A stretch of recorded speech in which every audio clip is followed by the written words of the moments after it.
As a parent, do you always have to be right? Hi, I'm Ann Alvarez, parent coach of the Masterful Parenting Program. And today I want to talk about always having to be right. In the last few videos, I've been talking about David Burns, American psychiatrist who wrote the book, Feeling Good, the New Mood Therapy. And he talks a lot. He actually defines all of the cognitive distortions that we have and how the cognitive distortions affect us, affect our mood. And when we change these cognitive distortions, that actually we can be changing our moods. Okay, so, and I've gone through a lot of the cognitive distortions already, but today, this cognitive distortion is I always have to be right. So I remember when I was first a parent with my oldest, I did have this idea that I always had to be right.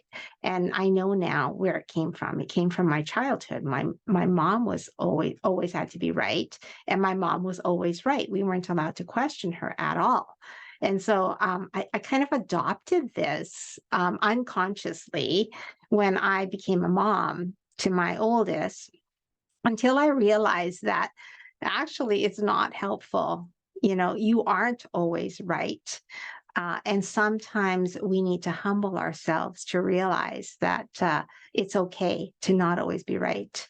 So I learned this over time when I was a mother, a young mother. And my oldest taught me, like, no, mom, this is how I feel. And I did learn that relational parenting was key to changing this cognitive distortion in me.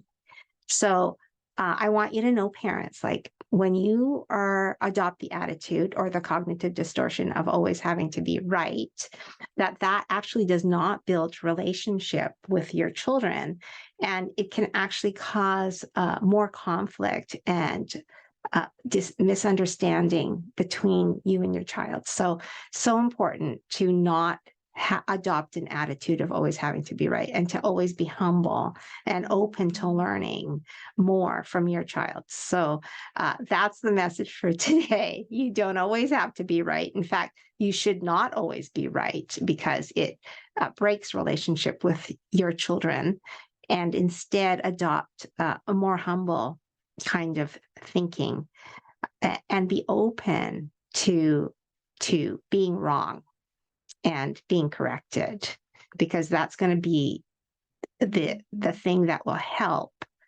with your relationship with your children. All right, you don't always have to be right, and they don't always have to be right, and you can come to an agreement, an understanding that will build relationship with your kids. All right. I hope this message helps. If it has blessed you, changed you, or helped you in any way, then please like or comment. And, you can follow me on Facebook, Masterful Parenting, Instagram, Masterful Parenting, my podcast, Masterful Parenting. And now I'm on Teachable. I have a course offering for parents if they want to get some more support and really hone in to these skills, these parenting skills of relational parenting, to change their relationships with their kids. So I am here for help. So reach out. Don't be afraid. All right. Thank you, parents. Bye bye.